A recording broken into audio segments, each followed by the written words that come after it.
تو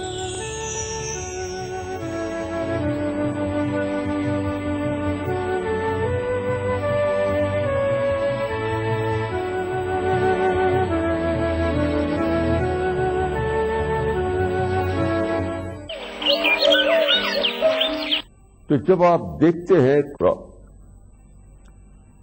قرآن کو تب بھی آپ سوچتے ہیں قرآن میں جو اسلوب ہے، جو انداز ہے، جو اس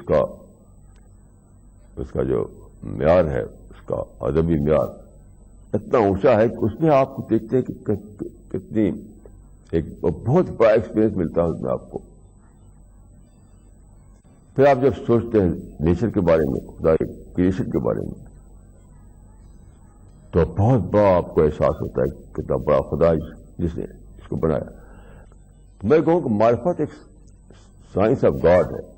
معرفت کوئی مسٹیریس چیز نہیں ہے، کوئی مسٹیریس چیز نہیں ہے معرفت، وہ سائنس آف گاڈ ہے. تو آپ گاڈ پر سوچتے ہیں، خدا کی کتاب پر سوچتے ہیں، نیچر پر سوچتے ہیں، اس یونیورس کے بارے میں سوچتے ہیں، تو یہی سورس ہے معرفت کا، یہ سوچ ہے معرفت کا، یہ سورس ہے معرفت کا. میں تو جب چیزوں کو دیکھتا ہوں، جیسے گھاس کو دیکھتا ہوں، درخت کو دیکھتا ہوں، ریور کو دیکھتا ہوں، پہاڑ کو دیکھتا ہوں، ستاروں کو دیکھتا ہوں، تو عجیب احساس ہوتا ہے کہ ہر چیز اپنے فائنل ماڈل پر ہے. فائنل ماڈل، کسی چیز کا بھی کوئی دوسرا ماڈل آپ سوچ نہیں سکتے. ہر چیز اپنے فائنل ماڈل پر ہے، چاہے ایک مچھلی ہو، چاہے ایک چڑیا ہو، چاہے ایک ٹائیگر ہو. اتنی ورائٹی ہے کہ آپ گر نہیں سکتے اس کو.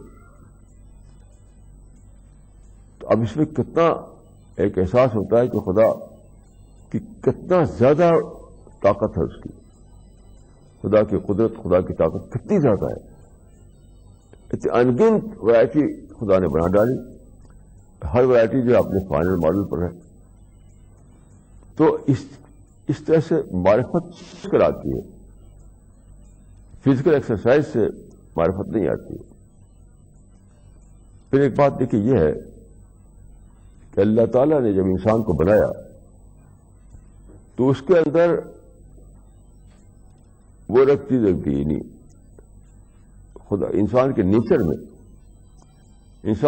میں خدا کا شعور رکھ دیا، کانشسنس، یعنی گاڈ کانشسنس جو ہے وہ انسان کے نیچر میں انٹرووین ہے. تو یوں کہیے کہ اس لحاظ سے اگر دیکھا جائے، نیچر کے لحاظ سے دیکھا جائے، تو یہ کہاں سے ہوگا کہ معرفت بس اپنی انفولڈنگ کا نام ہے. معرفت جو ہے وہ خود اپنی انفولڈنگ کا نام ہے. خدا کا شعور، جنت کا شعور، ساری حقیقتیں جو ریئلٹیز ہیں ان کا شعور، ایک لفظ میں گاڈ کانشسنس، وہ آدمی اندر ڈال دیا خدا نے. تو آلریڈی ہے، ہر آدمی اس کو لے کر پیدا ہوتا ہے. تو گویا کہ ہم جب معرفت حاصل کرتے ہیں تو ہم اپنے ہی نیچر کو انفولڈ کر رہے ہوتے ہیں. It is unfolding our own nature. اس اعتبار سے دیکھا جائے تو کہنا یہ ہوگا کہ سچائی یا معرفت جو ہے اپنے نیچر کو انفولڈ کرنے کا نام ہے. تو یہ سب کچھ آتا ہے کیسے؟ تفکر سے، تدبر سے، سوچنے سے. یہ تھنکنگ جو ہے وہ سب سے بڑا ذریعہ ہے، سب سے بڑا سورس ہے. تھنکنگ، اپنے اوپر سوچنا، نیچر کو لے کر سوچنا، اور سارا آس پاس جو کچھ ہے اس کو لے کر سوچنا، جس کو کہتے ہیں قرآن مجید کے اس میں تدبر اور تفکر. تو یہ معرفت کا یہ ذریعہ ہے. معرفت کا ذریعہ کوئی مسٹیریس نہیں ہے. معرفت جو ہے وہ سائنس آف گاڈ ہے، سائنس آف ٹروتھ ہے. جس طرح سے دوسری سائنسز کو آپ پڑھتے ہیں، دوسری سائنسز میں آپ اپنے مائنڈ کو یوز کرتے ہیں، اپنے مائنڈ کو استعمال کرتے ہیں، اسی طرح سائنس آف گاڈ میں بھی آپ اپنے مائنڈ کو استعمال کرنا ہے. آپ کو سائنس آف گاڈ میں بھی آپ کو اپنے مائنڈ کو استعمال کرنا ہے. تو دیکھیے مائنڈ اتنا کیپیسٹی مائنڈ کی ہے، انلمیٹڈ کیپیسٹی مائنڈ کی ہے. مائنڈ کی جو کیپیسٹی ہے انلمیٹڈ ہے، انلمیٹڈ. تو خدا کو کنسیو کرنا صرف ہیومن مائنڈ کے بس میں ہے. کسی شاعر نے کہا ہے کہ ارض و سما کہاں تیری وسعت کو پا سکے، ارض و سما کہاں تیری وسعت کو پا سکے، میرا ہی دل ہے جہاں تو سما سکے، میرا ہی دل ہے کہ جہاں تو سما سکے. تو انسان کا جو مائنڈ ہے اس میں خدا نے انلمیٹڈ کیپیسٹی دی ہے، اتھا کیپیسٹی. تو یہی اتھا مائنڈ ہے، یہی خدا کو کنسیو کر سکتا ہے، یہ خدا کو ویژولائز کر سکتا ہے، یہ خدا کو ریئلائز کر سکتا ہے، یہ خدا کو ڈسکور کر سکتا ہے. اسی کو خدا کی معرفت مل سکتی ہے اور کسی کو نہیں مل سکتی. کوئی درخت، کوئی دریا، کوئی پہاڑ، کوئی ٹائیگر، کوئی ایلیفینٹ، کوئی خدا کو ڈسکور نہیں کر سکتا، خدا کو ریئلائز نہیں کر سکتا. کیوں؟ اس کے پاس یہ مائنڈ نہیں ہے. یہ مائنڈ صرف انسان کے پاس ہے. یہ دیکھیے کتنی بڑی خدا کی بلیسنگ ہے کہ انسان کو خدا نے اس قابل بنایا کہ وہ اپنے خالق کو ریئلائز کر سکے بغیر دیکھے ہوئے. کیسی انوکھی بات ہے یہ. یعنی خدا کو دیکھے بغیر ہم اپنے مائنڈ سے خدا کو ڈسکور کرتے ہیں، اس کو ریئلائز کرتے ہیں. یہ مائنڈ کی انوکھی کیپیسٹی جو صرف انسان کو دی گئی ہے. تو یہ کتنی بڑی بات ہے. میں سمجھتا ہوں کہ جو لوگ اپنے مائنڈ کو ادھر ادھر بزی رکھے ہیں، انہوں نے اپنے مائنڈ کو انڈر یوز کیا، اپنے مائنڈ کو انڈر یوز کیا. آج کل یہ بات اتنی زیادہ کامن ہے کہ کسی بھی ایک شخص کو آپ لیں، اسے کہہ دیں you are under utilizing your capacity. کسی بھی ایک شخص کو you are under utilizing your capacity, تو وہ صحیح ہوگا آپ کو کہنا. وہ مانے گا کہ ہاں، کہ جہاں وہ یوٹیلائز کر رہا ہے اپنے مائنڈ کو وہ بہت ہی کوئی چھوٹا سا ایریا ہے. جو بڑا ایریا ہے ٹروتھ کا ایریا، گاڈ کا ایریا، سچائی کا ایریا، اور تو اس کو اپلائی نہیں کر رہا ہے وہ. تو کسی بھی شخص کو بغیر سوچے ہی اگر آپ کہہ دیں کہ تم اپنے آپ کو انڈر یوٹیلائز کر رہے ہو،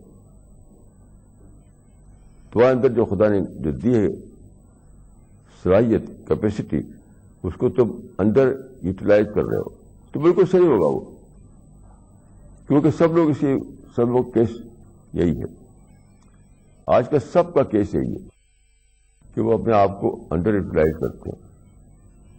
اسی لیے بہت ہی ریئر ہے یہ بات، اس زمانے میں بہت ریئر ہے کہ لوگ خدا کو جان نہیں پاتے، خدا کی معرفت انہیں نہیں مل پاتی.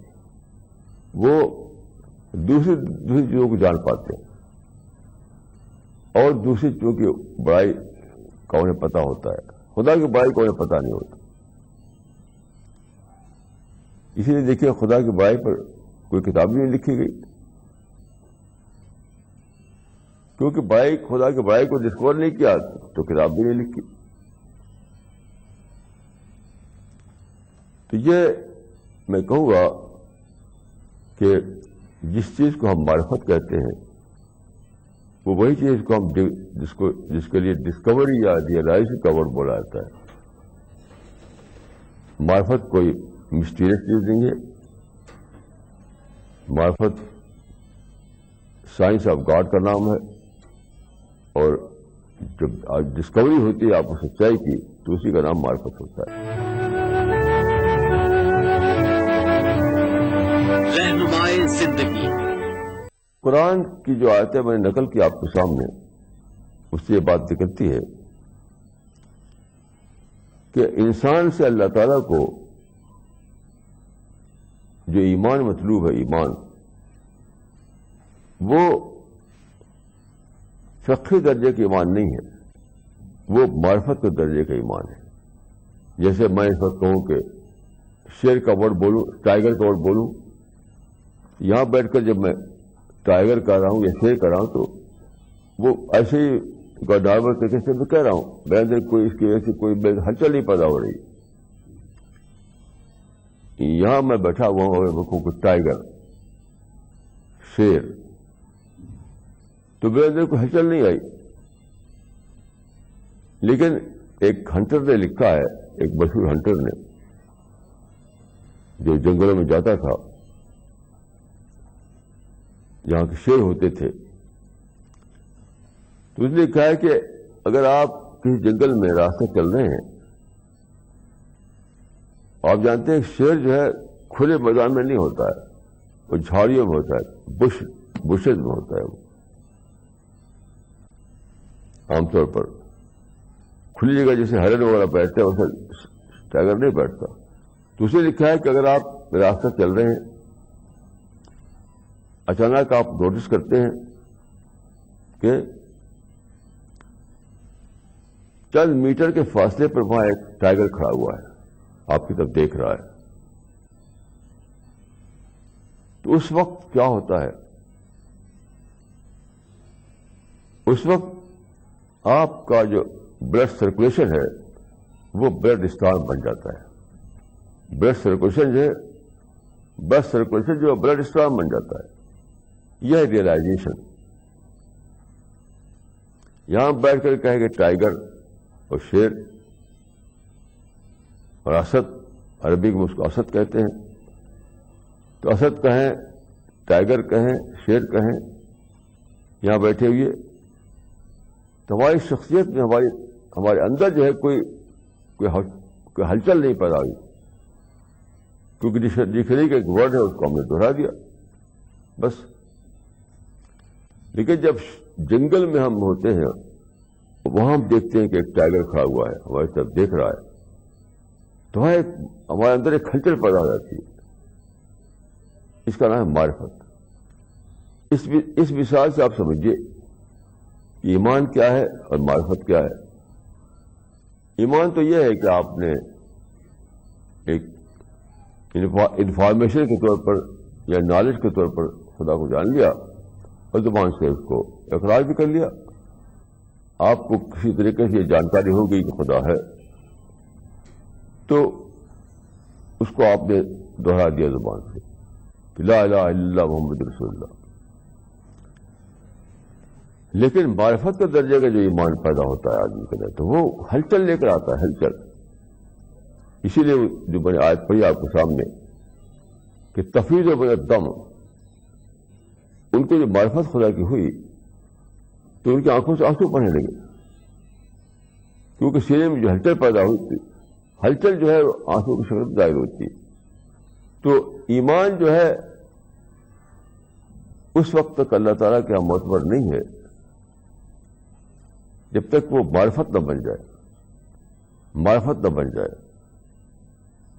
یعنی گہری ڈسکوری ہو، گہرا ریئلائزیشن ہو، تب وہ خدا کے ہاں قابل قبول بنتا ہے. تو قرآن میں آپ پڑھیں تو بہت جگہ ایسی آیتیں ملتی ہیں جو اس کو کھولتی ہیں. جیسے قرآن میں ایک آیت ہے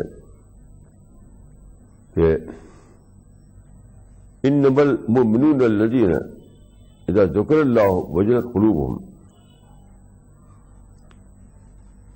کہ مومن تو وہ ہیں کہ جب ان کے سامنے خدا کا ذکر کیا جائے تو ان کے دل دہل اٹھے. وجلت قلوبہم وَإِذَا تُلِيَتْ عَلَيْهِمْ آیَاتُ ذَاتِ ایمانا. تو مومن تو وہ ہیں کہ جب ان کے سامنے خدا کا ذکر کیا جائے، خدا کی بات کی جائے تو ان کے دل دہل اٹھتے ہیں، ان کے دل کانپ اٹھتے ہیں، ان کے دل اسٹارم آ جاتا ہے. اور پھر کیا ہوتا ہے؟ ان کا ایمان بڑھتا ہے. ایمان جو ہے بڑھ کر معرفت بن جاتا ہے. یہ ہے وہ چیز جو اللہ تعالیٰ کو مطلوب ہے. اسے کمتر درجے کا ایمان مطلوب نہیں ہے. اسے فرمایا کہ یا ایھا الذین آمنوا آمنوا، یا ایھا الذین آمنوا آمنوا، اے ایمان لانے والوں ایمان لاؤ، یعنی اپنے ایمان کو معرفت بناؤ. تو یہ بہت زیادہ سوچنے کی بات ہے. ایک مرتبہ میں نے ایک بزرگ کی اسپیچ سنی جب میں اعظم گڑھ میں تھا، تو انہوں نے کہا، اسی ایمان پر بول رہے تھے وہ، ایمان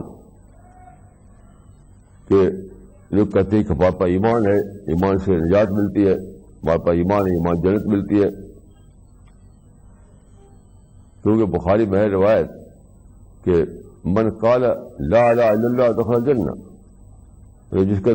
جس کے اندر ایمان ہوگا وہ جنت میں جائے گا. تو انہوں نے کہا کہ دیکھیے، بہت پہلے کی بات ہے جب 100 روپے کے نوٹ بھی بڑی چیز ہوتی تھی، اب تو 100 روپے کے نوٹ کوئی چیز نہیں رہی. تو انہوں نے کہا کہ آپ 100 روپے کے نوٹ گھر سے نکلتے ہیں لے کر، جس سے آپ بہت سے سامان خرید سکتے ہیں. اس زمانے کی بات کر رہا ہوں میں جبکہ 100 روپے کے نوٹ بھی سے آپ لے کر بہت سی شاپنگ کر سکتے تھے. تو انہوں نے کہا کہ آپ 100 روپے کا نوٹ لے کر نکلتے ہیں تو آپ خوش ہیں کہ میرے پاس 100 روپے ہے، میں وہ چیز خرید سکتا ہوں. لیکن آپ گئے مارکیٹ میں، آپ نے دیا شاپ کیپر کو، اسے دیکھا، اگر اسے کہہ دیا کہ یہ تو فالس ہے، یہ تو جعلی نوٹ ہے، تو ویلیو ختم اس کی. اگر وہ جو بیٹھا ہوا ہے، جو نوٹ کو پہچانتا ہے، جو نوٹ کو جانتا ہے، اس کو چیک کرتا ہے، اس نے کہہ دیا کہ تمہارا نوٹ تو جعلی نوٹ ہے، اصلی نوٹ نہیں ہے، تو اچانک آپ پینی لیس ہو جائیں گے. آپ کا 100 روپے کا نوٹ 1 پیسے کو برابر بھی نہیں رہے گا. تو انہوں نے کہا کہ اسی طرح سے آخرت کو سوچیے. آپ کہتے ہیں کہ میں ایمان لے کر خدا کے پاس جا رہا ہوں. اب سوچیے کہ یہ ایمان لے کر جا رہے ہیں آپ، خدا کے سامنے پہنچتے ہیں آپ، تو خدا کہہ دے کہ تمہارا ایمان تو ایمان نہیں، تو کیا ہوگا؟ دنیا میں ایک بینک اگر کہہ دے کہ آپ کا یہ نوٹ جو یہ تو جعلی ہے، تو آپ کا وہ نوٹ بیکار ہو جاتا ہے. ایسی آخرت میں اگر خدا کہہ دے کہ تمہارا ایمان تو یہ تو وہ ایمان نہیں جو ہمارے یہاں مطلوب تھا، ہمارے یہاں جس کی قیمت تھی، جس ایمان کی ہمارے قیمت ہے وہ تو یہ ایمان ہے ہی نہیں ہے. مسئلہ یہ کہ ایمان کے معنی یہ ہونے چاہیے تھے کہ خدا آدمی کا سول کنسرن بن جائے. سول کنسرن، جیسے آپ جو میں نے مثال دی کہ آپ جنگل میں ہیں، اچانک آپ نے نوٹس کرتے ہیں کہ وہاں پہ ایک ٹائیگر کھڑا ہوا ہے، تو اس وقت ٹائیگر آپ کا سول کنسرن بن جاتا ہے. سول کنسرن، کچھ اور نہیں یاد آتا آپ کو. اگر آپ کو پیاس لگی ہے تو پیاس بھول جائیں گے آپ، بھوک لگی ہے تو کھانا بھول جائیں گے آپ، پاؤں میں جوتا نہیں تو وہی بھول جائیں گے آپ، ہر دوسری چیز بھول جائیں گے. اس سے بس آپ مائنڈ سے ٹائیگر ٹائیگر ٹائیگر ہوگا. بس یہ سول کنسرن.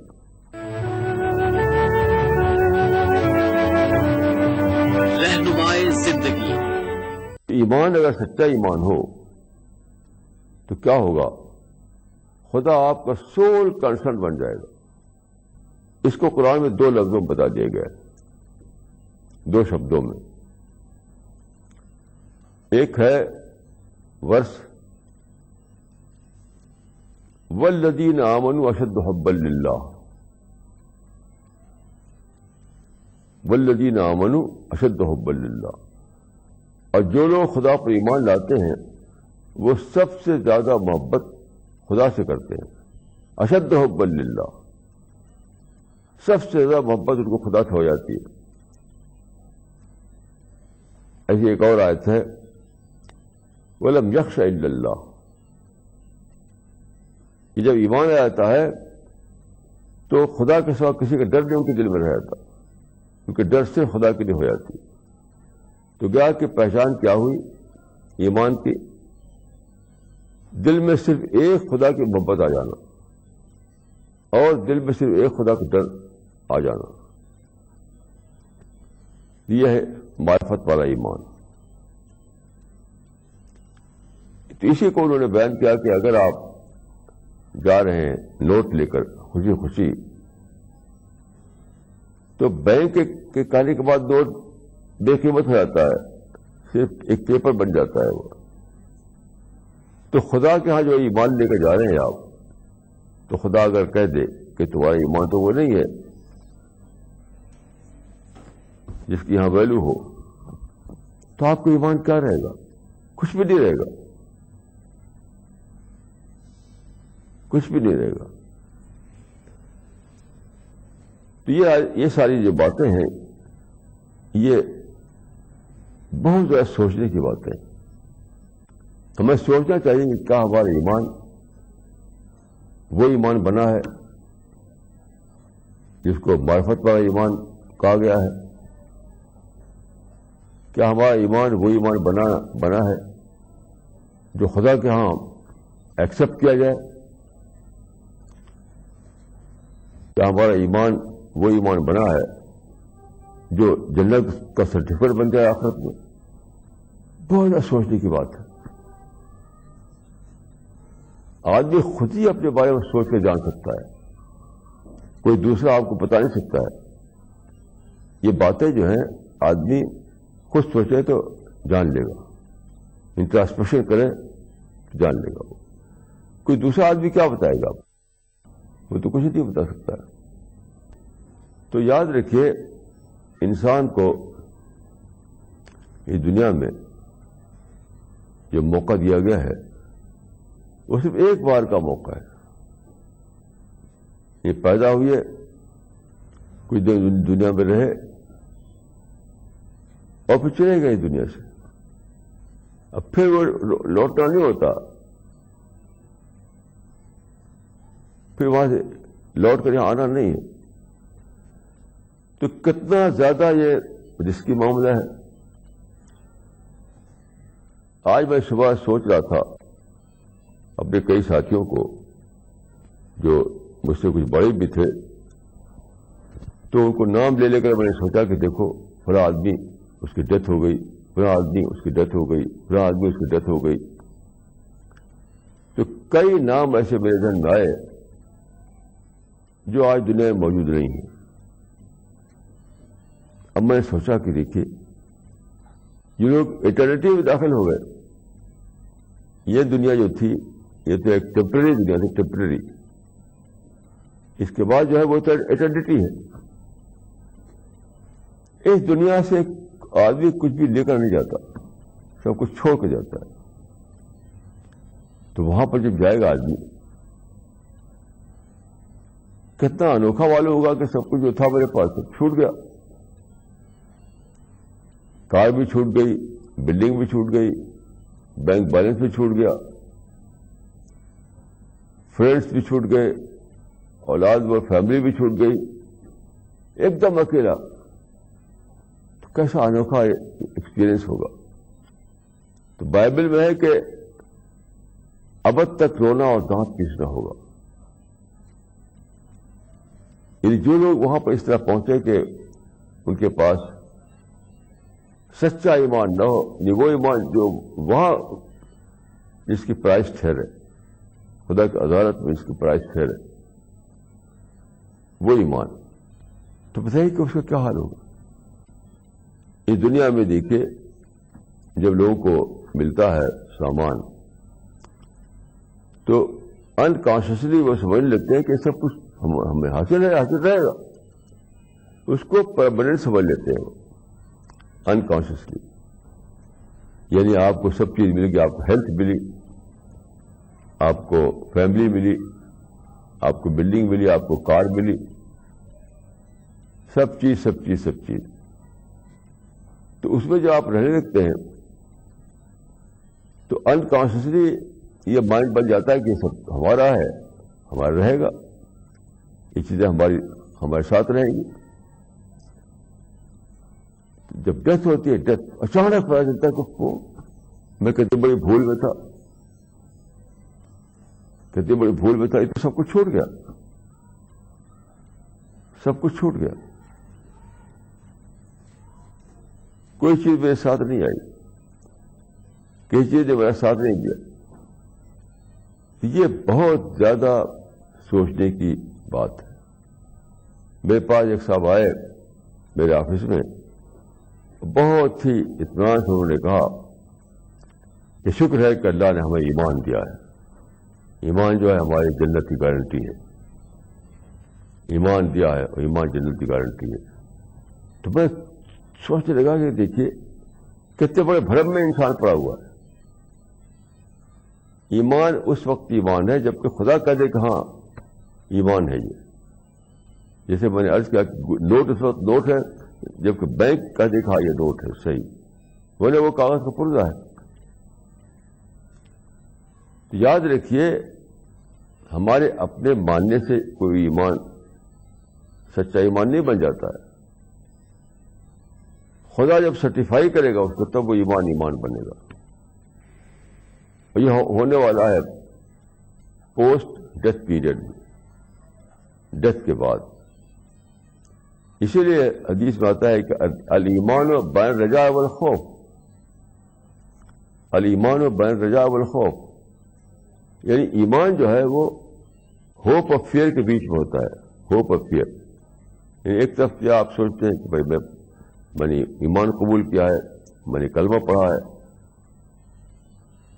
دوسری طرف یہ سوچتے ہیں کہ خدا نہ مانے تو کیا ہوگا.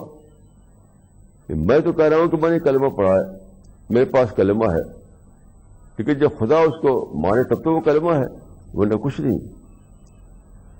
تو یہ وہ چیز ہے اس پہ ہم کو بہت زیادہ سوچنا چاہیے. اقول قولی ھذا واستغفر اللہ لی ولکم اجمعین.